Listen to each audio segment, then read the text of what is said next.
Chapter 21. Rock the Nation. On March 8th, 2004, we had a release party for the debut album, Tuesdays and Thursdays, titled after the days of the week on which we rehearsed and wrote the album. Just a few short weeks later, I got an email that would change my life forever. On the morning of Monday, April 12th, 2004, I woke up like it was any other morning. I had an email from Lynn Lenway, Bob Held's wife, who sometimes helped out on day-to-day activities with the band, but by no means was she a co-manager at this point. The email was addressed to me, Paulie, and Dave. It went something like this. Hey guys, it's Lynn. I wanted to see what you were doing this summer. I hope you all aren't too busy, because ZO2 just got 40 dates opening for KISS on their summer tour.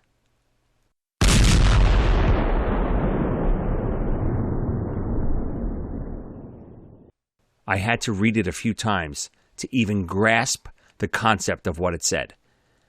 I would not let myself get too excited until I understood more. I called Madeline over to read it, and she didn't seem that excited. In her defense, we had only been dating for about 10 months, and this email said that I would be going away on tour for 3 straight months. After her initial skepticism, she cheered up a little bit. I still didn't. Then I told my mom, who was making us all breakfast, what the email said, and she freaked out. My mom had really understood what this could mean to me. It was basically my dream come true. Next to actually being the drummer in KISS, this was the ultimate for me. Even though Madeline and I were already deeply in love in under a year, she couldn't understand all the work, practice, blood, sweat, and tears that I'd put into my drums. She didn't understand how big KISS was to me. But my mom was there from the beginning. She was there at Madison Square Garden in 1979 when I first saw KISS. She was there when I bought my first KISS album.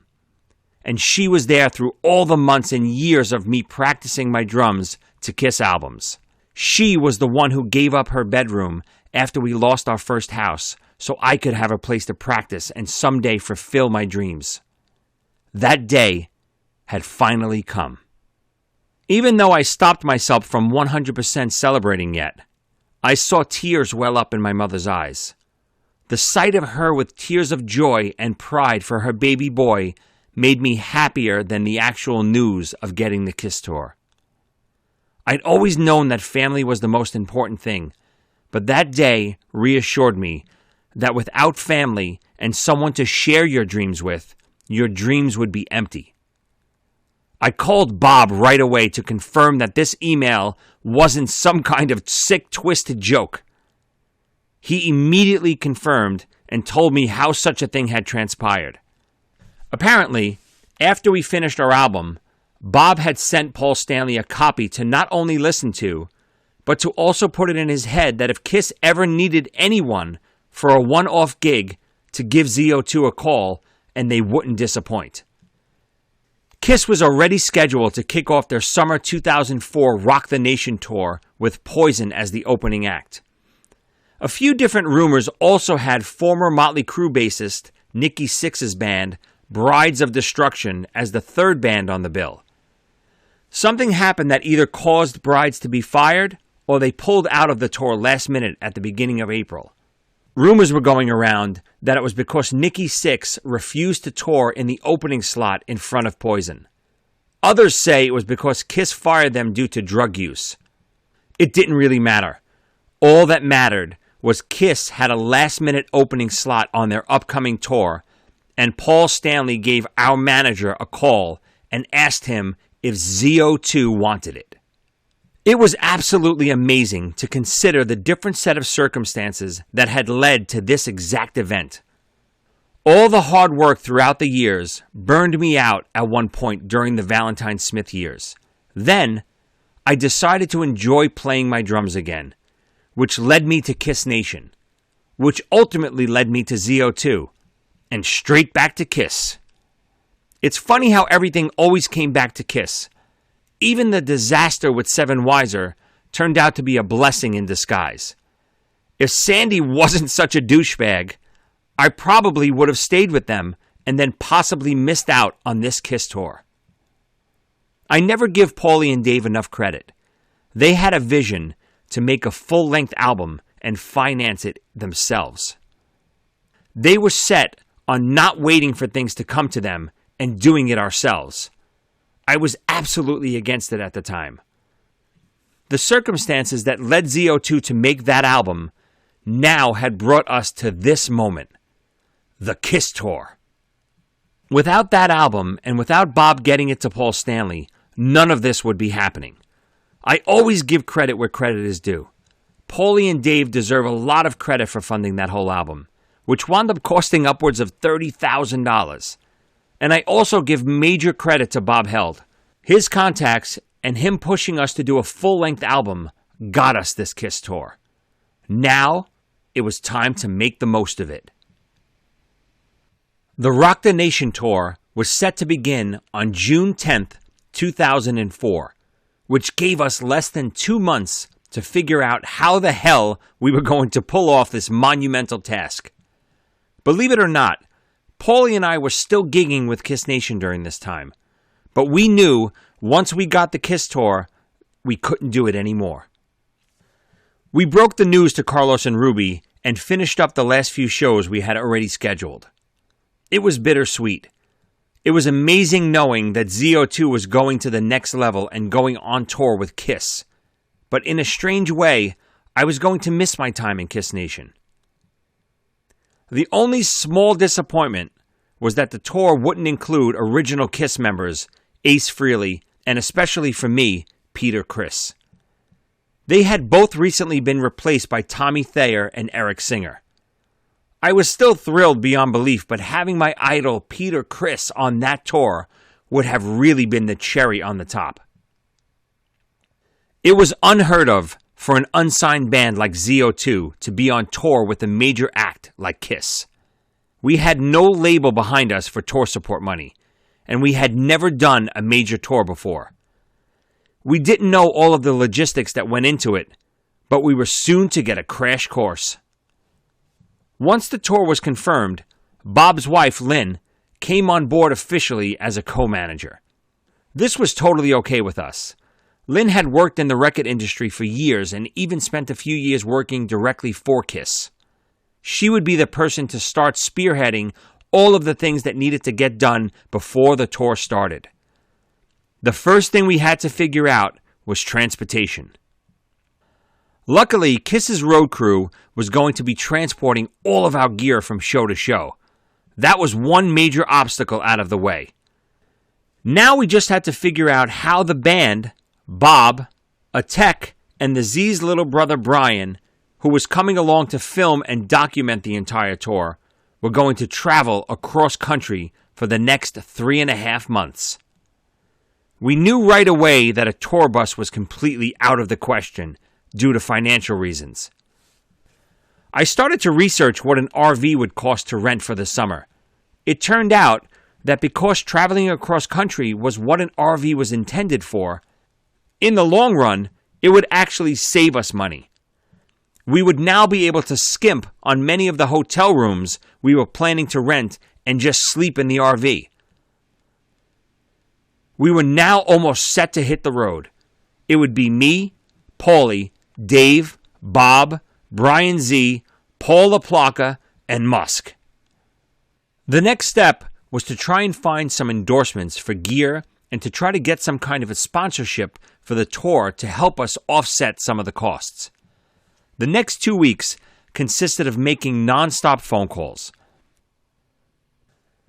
The Kiss Poison ZO2 Rock the Nation tour would start in San Antonio, Texas on June 10th, 2004. We would all meet at Paulie's apartment in Brooklyn to load the RV. We were all so excited loading the RV with snacks, drinks, pillows, and blankets, and we even figured out a way to rig a small TV and a DVD player to the sink. We knew this was going to be basically our home for the next 3 months, and we wanted to make sure that we had everything we needed. Even though I was about to embark on an experience of a lifetime, I was still slightly hesitant to get too overcome with joy. It all still felt a little too good to be true. There was always something in the back of my head that thought when we arrived in Texas for the first show, they either wouldn't know who the hell we were, or we would be playing as a side act in the parking lot or something. Until I was on that stage, Kiss's stage, hitting the first note to our intro, I wasn't going to fully believe it was happening. The plan was to leave 3 days before the first show. Texas was about 1,500 miles from Brooklyn, and we planned on stopping 2 nights at hotels. We were so pumped and excited to get there that we wound up driving for the next 35 hours straight, only stopping to eat and pee. I'm the type of person who never gets nervous before a big event or a big gig. Mostly because I know before I ever do the gig that I am uber prepared. I always thought it was silly to be nervous if you were ready and happy to be there. Excited? Yes. Nervous? Never. But this event was different. Not because it was the biggest thing I'd ever done, but because all of the unknowns. And this time, I was nervous. Not to play in front of 20,000 people or to meet my idols. I was nervous that I would be disappointed that all of this would somehow not happen. On the day before the first show, I was still a little unsure of what kind of greeting and reception we would get. Would they even be expecting us? If they did, would they welcome us? How would the guys in Poison and Kiss feel about having some young unknown band on tour with them? There were just so many questions going into that first day. It was pretty overwhelming. But the biggest question still was, is this really happening? On the morning of June 10th, we arrived at the Verizon Wireless Amphitheater around 9 a.m., which was 3 hours before our call time. We wanted to get there early to assess the surroundings and figure out what the procedure was going to be every day. I'm sure I was the only one still questioning if we were really going to be opening for Kiss later that night. Once we arrived, we were greeted by Patrick Whitley, the production manager. Patrick was a dry Englishman that was, in all honesty, a little scary. Not physically scary, but scary in the fact that he really held ZO2's fate in his hands. Bob, Paulie, Dave, and I walked up to him to introduce ourselves. I had a lump in my throat. This was the telltale moment. If he was expecting us, then all was okay. If he wasn't, then this might be the moment my dreams were crushed. Bob politely said, "Hello, sir. ZO2 reporting for duty." Patrick paused and gave us all a look over and said, "Who?" My heart sank. I thought to myself, oh no, how could this be happening? He had no idea who we even were. Patrick looked up and said, "Just kidding, fellas. Good to see you." I'm not sure there had ever been a greater sounding sentence in the history of the world. He then said, "Let me show you guys the stage." Patrick then passed us off to one of the stage managers, Mike. He brought us out to the center of the stage and began to show us exactly where our gear would be every night. I didn't really hear much of what he was saying. All I could see was the massive arena and the thousands of seats as I looked from center stage. Then I turned around and saw the enormous Kiss logo and Kiss's gear all set up right behind me. I just couldn't believe I would be playing in front of that every night. While Sprague was showing us around, a familiar face came over and introduced himself. He was wearing tight blue jeans, a bandana, and a cowboy hat. Yup, you guessed it, Bret Michaels from Poison. He said, "What's up, guys? I'm Bret. Welcome on board." He was as sweet and welcoming as could be. If Bret knew who we were and was greeting us, I guess it was official. I could finally start to breathe a little. This was really happening. Next, It was time to go backstage and see what it was like. In all the years of me being a huge music fan, I had never been backstage at a concert. It wasn't like it is today with bands offering meet and greets and special backstage tours. When I was growing up, backstage always meant party. The first stop backstage was catering. After we filled our plates with as much food as humanly possible, I heard a familiar voice. Standing 2 feet away from us were Gene Simmons and Paul Stanley. Paul seemed friendly enough, giving us all a fist bump. He didn't really like to shake hands because he was a bit of a germaphobe. Gene, on the other hand, couldn't have been friendlier. He immediately said, "Stand back a little. Let me take a look at you boys." He then pointed at Dave and me and said, "These two look like rock stars. This one," pointing at Paulie, "looks like he should be in college." That's my Gene interpretation. Take it for what it is. We all erupted in laughter, except for poor Paulie, who was completely crushed. Gene destroyed him on the very first day of the tour. Once we finished with all of our hellos, it was time to load onto the stage. I'll never forget the first time I hit my bass drum that sunny afternoon in San Antonio. It was the greatest, most powerful thing I've ever heard. Growing up, whenever I went to an arena to see a band, the first thing I always noticed was how massive the drums sounded. Now, it was my turn. My turn to have some kid in the audience notice how powerful and explosive my drums sounded. I was ready. Minutes before showtime, we gathered backstage to tell each other to kick ass and have fun. We put our fists in, looked each other in the eye, and knew we were about to do something special. Before leaving for tour, people warned us about the KISS crowd. I also knew firsthand, having seen them a dozen times, that the KISS crowd wasn't very receptive to the opening band. They wanted KISS, and they didn't want to hear or see anyone else. Even the crew had told us to not get discouraged if the crowd booed or didn't respond positively. It didn't matter to me. We were about to hit the stage in front of 12,000 people and open for KISS. Everything I'd worked for in my entire life led me to this exact spot. I was going to enjoy it no matter what. As we walked out onto the stage, people were still filing into the arena. Most didn't even know there was a third band on the bill. They thought it was just Poison and KISS. We went out there to make sure they never forgot us. Paulie and Dave turned toward me to signal for the first downbeat of our intro. We hit that massive first chord, and it felt like the world shook.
take me high. Take me down, oh, treat me away.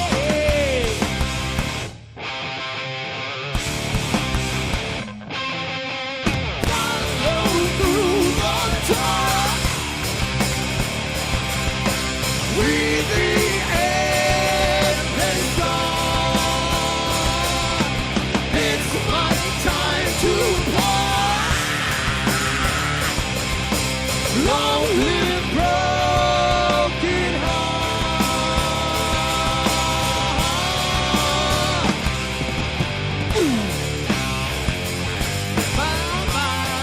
Yeah, taking me down, taking me down. Taking me down, taking me down. Just to hear the truth, take me high. Taking me down, taking me down. Treat me away.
The crowd was skeptical, but began to take notice during our opening song, Taking Me Down.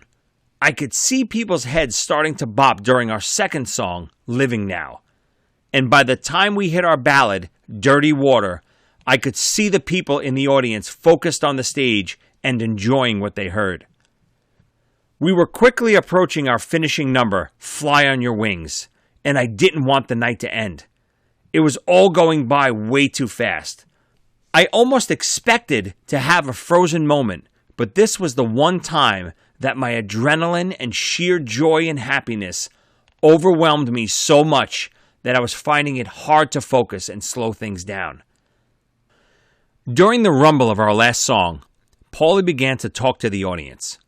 He thanked them for being there and told them that we would be out by the merch booth selling CDs and t-shirts if anyone wanted to come by and say hello. As the low rumble Dave and I were creating began to slowly build, Paulie asked the crowd, "Are you ready?" The crowd gave a little cheer. He asked again, "Are you ready for a party tonight?" The crowd responded a little more. Paulie knew he had them and asked, then, "Where's the party tonight?" He answered his own question with a scream, "It's here! It's here!" As his words became more powerful, Dave and I got more powerful. And as the three of us were pouring every ounce of energy we had into that build, the audience became more energized and started to rise.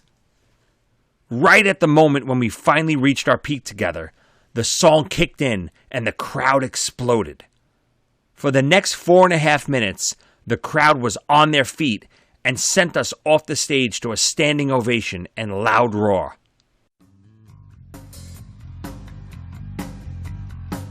You know what that is? Are you feeling that? Right here? That's a pulse, baby. That's a beat, man. We call that rock and roll. You know a little bit about that, right? On the drums, Joey Casada.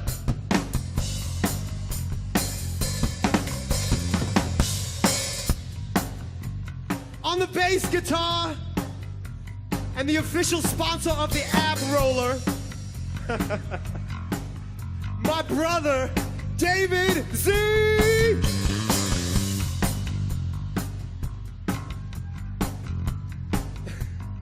My name is Paulie Z with ZO2. I gotta tell you, it is a pleasure. That's right. It's a pleasure to be here tonight with Kiss and Poison. This is a dream come true, and I know it is for you too. But I gotta tell you, the best part about being here is seeing you guys here early. That's right. You didn't have to come. You could have watched another episode of your favorite show, right? You could have stayed around, made a burger or two, but you came here early. You know why? I say you know why! Because you know what time the party starts. And it's right now. Where is it? It's here. It's here. You're here. We're here. Let me hear. Let me hear. Let me hear. Come on. Let me hear. 1, 2, 1, 2, baby.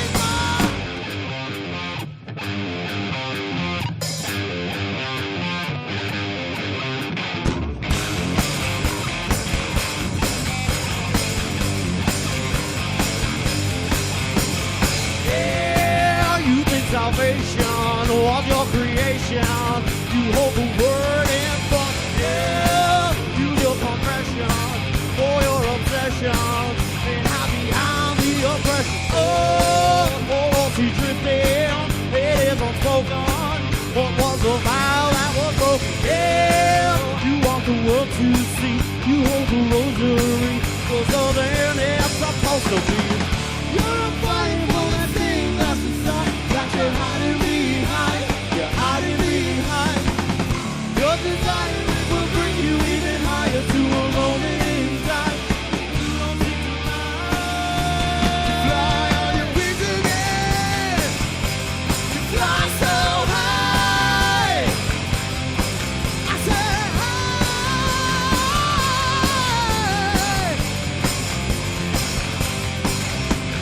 Girl, your heart is burning. Your heart is yearning for the one forbidden. Holy is the sinners, all that beginners, can themselves to be the winner. Now your genuflection has no direction. Tell me where's the connection? Yeah, I've come into your life. It's on the second bite. And decided for yourself what's right. See you smile at that dashboard idol that is looking at you. Looking at you. Do you pray but what you really saying is getting right through? It's just something that you do. So fly on your wings again. You fly so high. I said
the rock and roll continent. Get off your seat. We are CO2. We love you.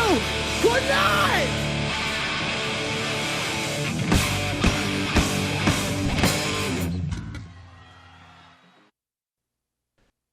We had done it. Not only had I just lived my dreams opening for Kiss, but we actually won the crowd over and kicked ass. We erupted when we all met backstage. High fives, hugs, and tears of joy were flying everywhere. I don't think I've ever felt that kind of energy, excitement, or adrenaline in my life. This would go down as the all-time #1 greatest show I'd ever played in the history of my career. I don't believe it could ever be or will ever be topped. We all did it together. And right here in the pages of this book, I want to formally thank Paulie, Dave, Bob, and Lynn for helping make my dreams come true. I'll never forget it. Thank you. We were still flying high and celebrating when we realized that the night had just begun. We had to rush to pack our gear so we could get out to the merchandise stand to meet the crowd and hopefully sell a few CDs and t-shirts. Once we were done packing our gear, we raced up to the merch stand where they told us that they would be selling our stuff. When we got there, we weren't expecting to see what was in front of our eyes. Not only did we have a huge crowd of people waiting for us, but our merch was side by side with Kiss's and Poison's. It was a surreal moment to see my face on a t-shirt being sold right next to a Kiss t-shirt. Wow. When the crowd of people surrounding the merch stand finally saw us approaching, we were bombarded. I don't think the three of us were expecting such a wild reception. Everyone wanted a piece of us. Either an autograph, a picture, or just to chat with us and tell us how much they enjoyed the show. After about 20 minutes of being mobbed, as I was signing someone's CD, another person shouted, "Where can I get that CD?" I pointed and replied, "Right over there at the merch stand." He shouted back, "They just told me they were sold out." I was taken aback by that. We were sold out already? I thought to myself excitedly. We could hear Poison playing in the background while we were finishing up with our autographs and talking with everyone. Once the crowd began to wind down, we decided we wanted to run to see some of Poison's set. Just like when I was a kid and ran everywhere, we did it again. We ran all the way from the merch stand to the front row. The other audience members didn't mind at all that we were there. In fact, they loved it. We were greeted like rock stars. So much so that it became a little awkward because Poison was on stage performing and we were getting so much attention in the front row. We had to tell people to stop and watch the show. Brett saw us right away and gave us a little head nod as if to say, "Good job, boys." Guitarist CeCe DeVille and drummer Ricky Rocket did the same. We only got to enjoy the last two songs of Poison's set due to all the time we spent at the merch stand. As soon as Poison said goodnight, we were once again bombarded with fans from all sides. The merch booth a few minutes earlier was one thing, but this was really nuts. Everyone was surrounding us and wanting to talk to us. It was insane and amazing at the same time. We still hadn't eaten anything since lunch at around 1 p.m., and we decided if we wanted to watch Kiss, and of course we did, we would have to go eat fast. I had never seen Kiss from the front row, and I wasn't going to miss this opportunity to see them on the first night of our tour. We told all of the fans around us that we'd be back out for Kiss, and then to meet us at the merch booth after Kiss finished. Paulie, Dave, and I went backstage to scarf down some food as quickly as possible. We were all still on such a high, it was incredible. As we were finishing our last bite of food, we started to hear a deep humming noise coming from the stage. We knew it was time. Once again, we raced to the front of the stage. There was a large black curtain now hanging in front. As the hum grew louder, a familiar voice began to shout.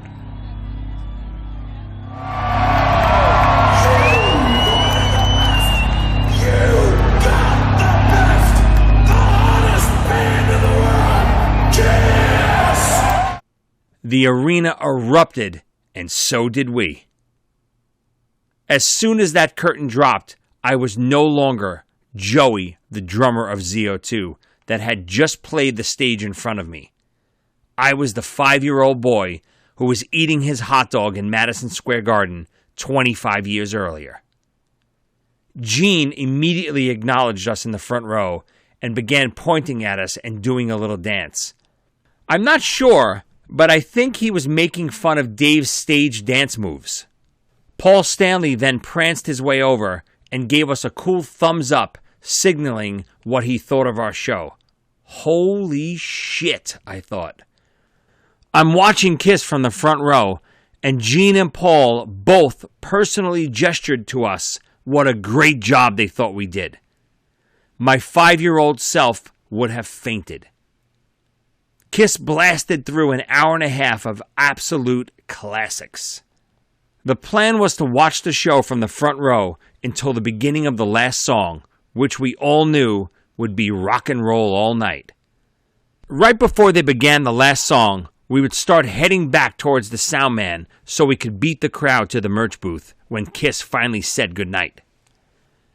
As we walked back, I drifted away a little and decided to watch Rock and Roll All Night by myself.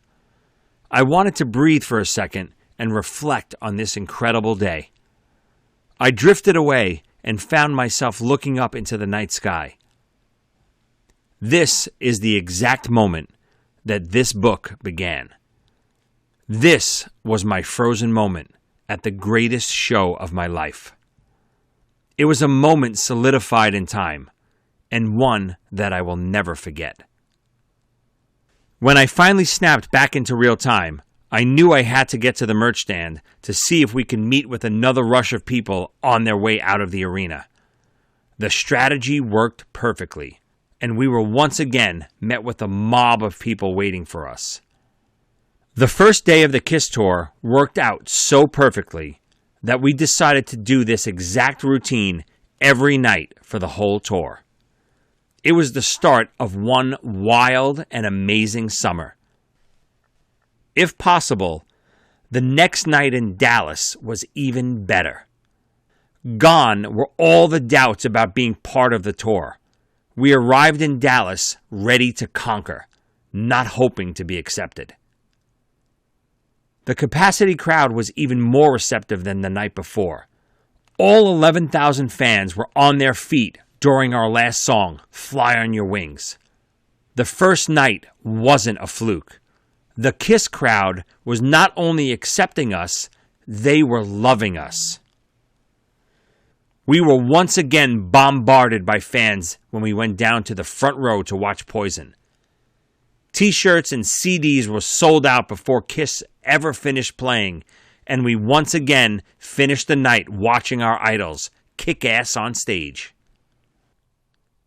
The next 3 stops were Houston, Denver, and Albuquerque. It was before the Houston show that we got to see Kiss Soundcheck for the very first time. This was something I'd always wanted to experience, and it definitely didn't disappoint. We were the only ones watching, and Kiss noticed. Paul would shout out to us, "What do you guys want to hear?" We yelled back the obscurest songs possible, and they would actually attempt playing them. I think I shouted, "The Oath!" It was like our own private Kiss concert, and they were taking requests. In a way, this was even more enjoyable than watching them from the front row every night. This private show was quickly added to our daily routine. Denver and Albuquerque were more of the same. Pure ecstasy every day and night. Every moment was a dream come true. To add to my fantasy, we had lunch with Gene Simmons in New Mexico. It wasn't planned or anything. We were just sitting down and catering, and Gene walked in and sat with us. He began telling us, "You know, you guys are doing a fabulous job so far. We of course thanked him and then gave him a copy of our CD, and he immediately loved the cover. We told him that we were selling out every night, and he was really impressed.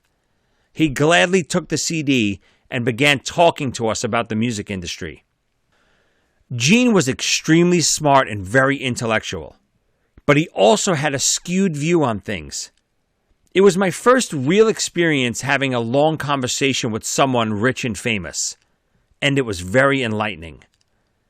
As down-to-earth as he was, he just didn't think like the everyday person. He couldn't or shouldn't. He'd been rich and famous since he was in his early 20s, for about 30 years at this point. He was constantly surrounded by people that would yes him to death, which is why he was in shock when we started to debate and disagree with him on some issues. Not only was he in shock, but I could see he was enjoying it. A man like Gene wanted to debate. If you said the sky was blue, Gene would say, "Well, actually, the sky is black and the atmosphere just makes it look blue." This turned out to be another thing that we would add to our daily routine: lunch and debate hour with Gene Simmons. We really had an unbelievable schedule that we were starting to build up. Here's a quick rundown of a typical day with ZO2 on the KISS tour. 8 a.m. Arrive at the city in which we played that night. 9 a.m. Eat breakfast at the local Denny's or Waffle House. 12 p.m. Arrive at the venue. Check catering to see what's for lunch. Usually hang with Gene for a little while and debate about something. 2 p.m. Play a little wiffle ball or football in the parking lot. Sometimes just throw the football with Brett. 3 p.m. Start unpacking all the gear and getting it ready for stage. 4 p.m. Watch KISS do Soundcheck. 5:30 p.m. Do the ZO2 Soundcheck. 6 p.m. Pack up our dinner for catering to eat after the show. 6:30 p.m. Get dressed and ready. 7 to 7:30 p.m. Showtime. 7:45, pack up our gear. 8:15, scarf down some dinner as fast as we can. 8:45, watch the end of Poison set from the front row. 9 to 9:30, ZO2 meet and greet at the merch stand. 9:31, run to see KISS as fast as we can to the front row. 10:45, watch the end of the KISS set near the sound man. 10:55 to 12:30, ZO2 meet and greet at the merch stand. 12:30 a.m., look for scraps at catering to bring to the RV. 1 a.m., begin traveling to the next city. 2 to 7 a.m., switch drivers on and off. Try to sleep a few hours in between shifts. 8 a.m., start all over again.